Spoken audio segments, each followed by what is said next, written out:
Stage 3, Lake Murray, presented by Strike King champion, none other than Drew Gill!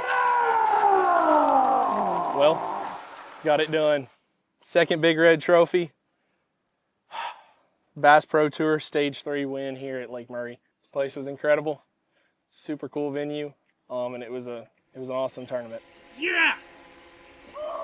In approaching each individual day of fishing out here on Lake Murray, we were kind of accompanied with some pretty cool mornings. So I knew I wanted to beat the temperatures in the morning by going out and using my scope then to where I could use the afternoon, later parts of the day with higher sun to fish up shallow when it was more opportune. And so I fished for ditch fish in the morning, suspenders, and fish on pieces of cover on the bottom, whether that be a stump, a brush pile, what have you, in 25 to 35 feet. So fishing for fairly deep ones.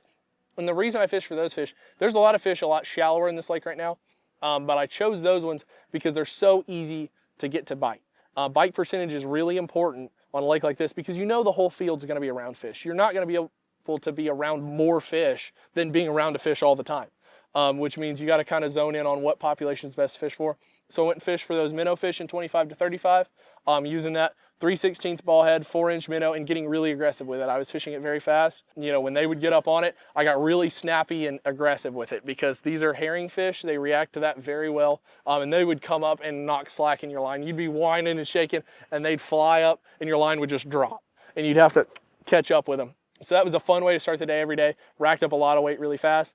And then the rest of the day, it was a very different approach. So it wasn't as much, burning everything down, flying around, fishing fast, being aggressive. It was the worm the rest of the day. So periods 2 and 3 every day, I picked up that Neko and went to work. And I'd pick out specific point docks. If there was a flat point, a dock that ended in 4 to 7 feet of water, especially a dock that was isolated, a dock that was away from the rest of the docks. If you talk about 100 yards of shoreline, if you have 100 yards of shoreline, say there's 3 bass on it. If you got 6 docks, that's 3 bass that have to spread across 6 docks.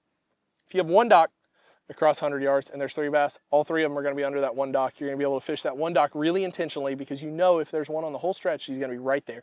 And so even when you can't see, you can fish with that intentionality that you have to make sure you get that bite. That's what I did with that Neko and that 1/16 ounce XPS nail weight. I'd skip it up under those docks and just shake it there and just wait because I knew he was looking at it. Even though I couldn't see him, I knew he was down there looking at it. And whenever you fish enough of those stretches, every third or fourth one of those stretches, you'd skip it up under there and be shaking it. And you just see your leader knot start sliding away. And that was a super fun way to catch him the rest of the day. That was the only 2 setups that I weighed fish on this week. And they definitely did their job. I can't say enough about fishery, and I cannot say enough about the equipment that I used to get it done this week. Absolutely had a ball with these Johnny Morris Platinum Signature Series spinning reels. I used both the 2000 and the 3000 size this week. I used that 3000 with that little bit bigger spool with my worm when I was skipping it around those docks. I like how loose and easy it pulls that line off in short distances. And I was throwing that smaller reel, that 2000 spool, on my 7-foot light when I was shaking my minnow because it's my preference. A little bit smaller guides, much more whippy, small rod, and I didn't want to throw the balance off. So that 2000 size spool was right for it. And those were my go-to setups this week, both for the minnow with tungsten ball head. 3/16 on this one with 4-inch minnow. That was an absolute killer combo. And my main deal when I was just fishing for them up shallow, going down the docks, was this 7-inch Big Bite Baits Neko. Thing has so much action with very little line movement. It's super limber and it weighs quite a bit, so it was the right ticket for that. And then in the end of it, I embedded a 1/16 ounce XPS tungsten nail weight. I'm a big proponent of an embedded weight when you're skipping docks. When you have a mushroom style weight or an exposed weight, it wants to catch the water and slow that skip. And having that weight all the way in the worm was really important for me. It made me more efficient than I would have been without the nail. And it made me extremely, extremely precise because I could skip with more accuracy.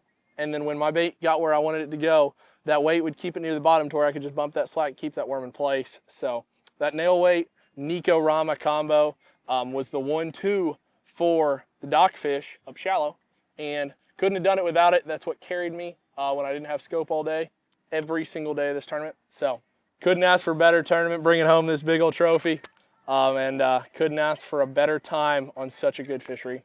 Caught a bunch of big ones, caught a pile of fish, and caught them all on my Johnny Morris Platinum Signature spinning reels. These things are bad to the bone, and they carried me through tons of drag singing all week.